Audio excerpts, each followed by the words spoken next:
আটটি pressure switch মানে এমন একটা ডিভাইস যেটা চাপ বা প্রেশার অনুযায়ী কাজ করে।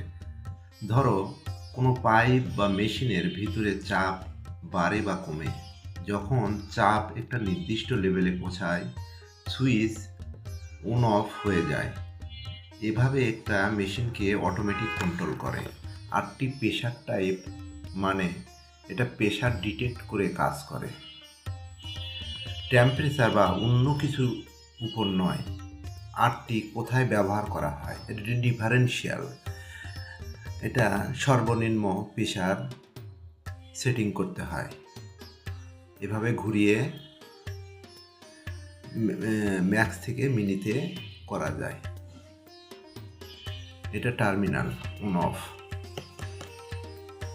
আটটি প্রেশার টাইপ মানে একটা প্রেশার ডিটেক্ট করে কাজ করে, টেম্পারেচার বা অন্য কিছুর উপর নয়। আটটি কোথায় ব্যবহার করা যায়? পানির pump, air pressure, boiler, factory বিভিন্ন মেশিনে। ধরো একটা পানির পাম্প, ট্যাঙ্ক ভর্তি হলে চাপ বাড়ে, আটটি সুইচ